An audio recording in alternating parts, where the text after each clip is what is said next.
Bertrand Russell, a British philosopher, says, "Answering questions is a major part of sex education. Two rules always cover the ground. First, always give a truthful answer to a question.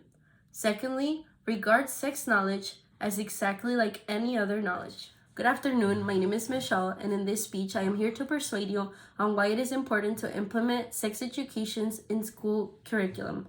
I will provide the consequences of not teaching sex education, how sex education can prevent said problems, and the opposing argument. I am no expert on this topic, but I have first-hand experience on receiving sex education and how it has helped me grow and understand things about myself and also understand the potential risks. It is important to understand what problems arise with sexual activity and how not accepting or understanding our sexuality can damage our mental health. This issue can be resolved by learning about these topics early on and help us face the obstacles along the way. Let us begin. Sex education is defined as high-quality teaching and learning about a broad variety of topics related to sex and asexuality, according to Planned Parenthood. Rates of sexually transmitted infections continue to rise among certain members of our society, and according to the American College of Obstetricians and Gynecologists, 15 to 24-year-olds account for half of the cases of sexually transmitted infections in the United States. It is also stated that women account for approximately 1/4 of human immunodeficiency virus. Although it's decreased, teen pregnancy is still a prevalent issue in the United States.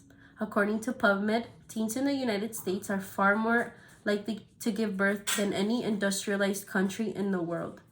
Sexual violence is a great problem for teen and adult women. The powerlessness in sex at a young age before intercourse can predispose women to involuntary sexual practices.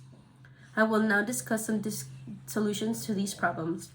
According to sexuality education legislation and policy, consent is a core topic taught in sexual education. It is possible to teach children and young adults what consent means and how to respect it, which can reduce and prevent sexual violence. The NSVRC states that sexual violence results in someone who forces or manipulates someone into unwanted sexual activity without their consent. Healthy relationships are another theme in sex education, and by teaching students to learn positive ways to express their intimacy and affection, how to set boundaries, and how to deal and prevent with unhealthy and toxic relationships. Comprehensive sex education helps prevent bullying by providing students with information about their identity development, healthy self-esteem, and body confidence.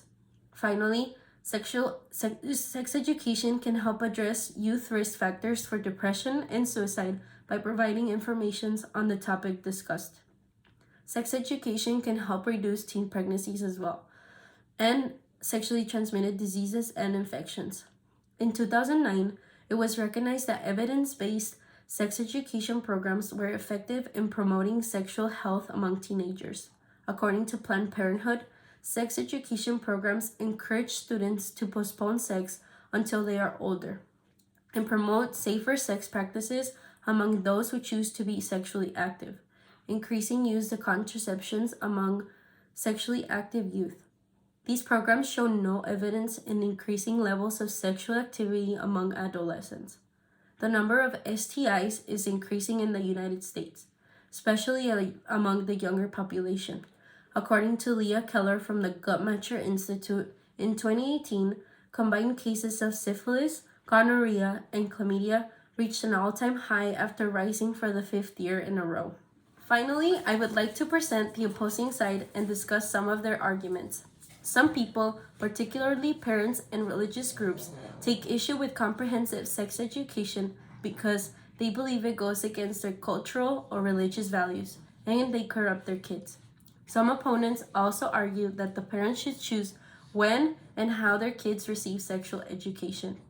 The real problem arises when teens are exposed to the dangers of not practicing safe sex.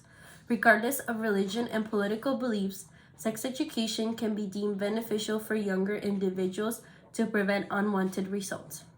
In conclusion, I have tried to persuade you on the positives of providing comprehensive sex education in schools and to argue that the positives outweigh the negatives. Imagine a world with no knowledge, and imagine the consequences that could arise from this. Sex education is as important as any other type of knowledge. If children and young adults are not taught factual information, they will be exposed to finding that knowledge somewhere else, which can consequently lead to misinformation. I invite you to call on all public and elected officials to advocate for and invest in high quality sex education legislation that meets the full needs of young people and supports sex education programs that promote educational achievement, critical thinking, decision making, self esteem, and self efficacy. Thank you.